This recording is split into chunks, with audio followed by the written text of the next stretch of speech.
न च एतत् विद्भुकतिरन्नो गर्यो यद्वाजेम यदि वा नो जयेयु यान एव हत्वा न जिजीविषाम ते अविस्था परमुखे धर्तराष्ट्रा।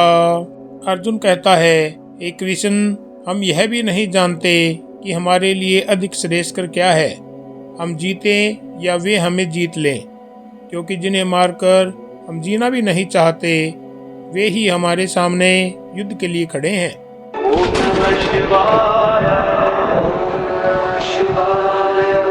मेरे सनातनी भाइयों और बहनों, आप सबको मेरा नमस्कार।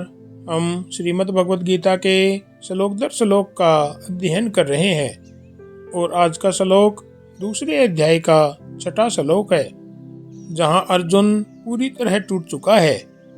अब वह केवल भावनाओं की बात नहीं कर रहा, अब वह स्वीकार कर रहा है कि मुझे नहीं पता।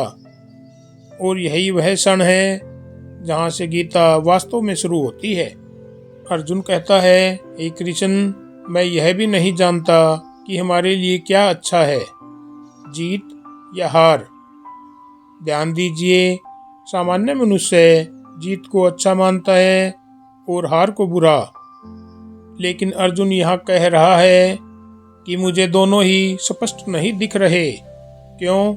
क्योंकि जीत के बाद भी यदि मन में ग्लानि है तो वह जीत नहीं, और हार के बाद भी यदि आत्मा शांत है तो वह हार नहीं।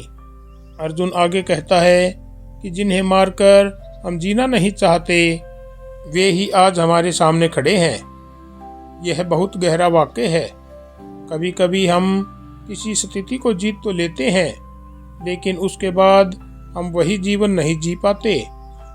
कभी कभी हम किसी को हराकर आगे बढ़ते हैं, लेकिन भीतर कुछ मर जाता है। अर्जुन यही देख रहा है।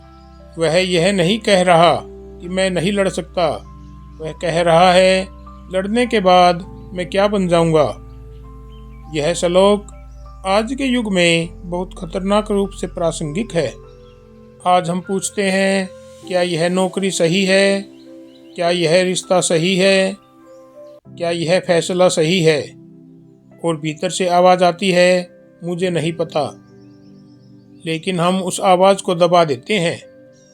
अर्जुन उसे दबा नहीं रहा, वह उसे स्वीकार कर रहा है। और यही कारण है कि कृष्ण अब बोलने वाले हैं, क्योंकि जब तक मनुष्य यह मानता रहता है कि मैं जानता हूँ, तब तक ज्ञान भीतर नहीं उतरता। लेकिन जब वह कहता है मुझे नहीं पता, तब वह शिष्य बन जाता है। अर्जुन अब योद्धा नहीं, शिष्य बनने की दहलीज पर है।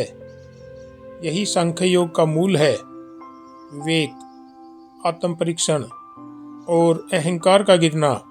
यह श्लोक हमें सिखाता है कि जीवन में सबसे बड़ा साहस यह नहीं कि आप लड़ें, बल्कि यह है कि आप यह स्वीकार करें, मैं भ्रम में हूँ। और जहाँ यह स्वीकार है, वहीं से कृष्ण का ज्ञान प्रवाहित होता है।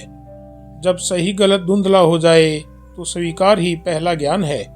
जय श्री कृष्णा। तो मेरे सनातनी भाइयों और बहनों, यह थी हमारी आज की वीडियो। अगर पसंद आई हो तो लाइक, कमेंट और शेयर करें। चैनल को सब्सक्राइब करें। इसी के साथ हर हर महादेव। ओम शिव शक्ति नमः। सनातन धर्म की जय हो।